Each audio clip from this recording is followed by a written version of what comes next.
So David Flores says in Genesis 47:15-20, due to a famine in the land, the people give goods to Joseph in exchange for bread. It begins with gold and cattle, then their bodies and their land. In reading this, it struck as strange as I've seen the more heavenly items, manna or seed, come down from above, and earthly items, flesh or crops, offered upward from below.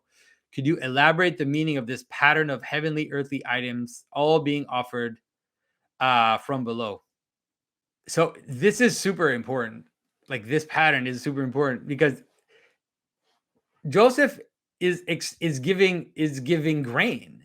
Is That's my understanding. Is he giving grain, or is he giving bread? I think he's giving grain. And even if he's giving bread, you kind of have to. I think you kind of have to understand it as grain. Even if it's bread, it's the like a transformed version of the grain.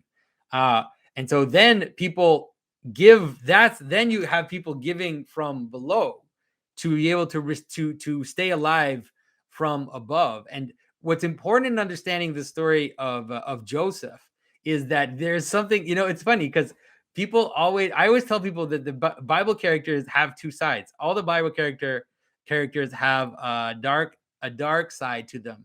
And this is better to understand it that way, because if we want to look at the Bible characters as just being models for us, we're going to run into a wall pretty fast, because none of them really are completely. But there always is Joseph, which people always see that Joseph is, there's something about Joseph which is hard to see, where he totally does wrong. He's the victim. He gets taken to Egypt. But Joseph is something like the man who is too good.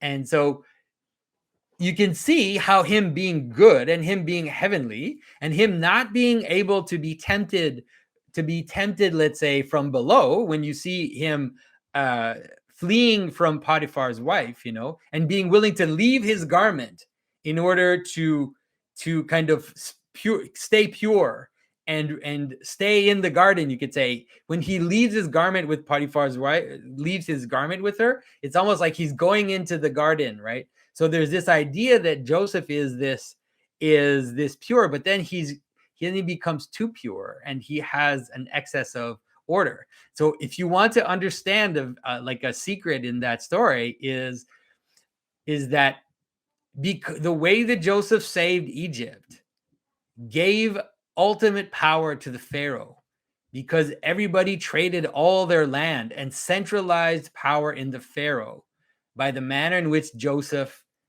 saved Egypt. And because he did that, that's why the Pharaoh could enslave the Israelites, was because he had handed over total central power to the Pharaoh in the manner in which he saved Egypt. And so the Bible is a very powerfully patterned. It's, if you pay attention, it's never made explicit, but if you look at actions and consequences of actions, and you kind of see it follow through, there's all this subtext which is very, very powerful. And the idea that all the Egyptians were giving up their stuff, and then ultimately when they give their land, then they centralize the power of Egypt. And a centralized power is able to treat its strangers, by enslaving them. So, I love Joseph. He's great, but it's just good to see how the Bible works. All right.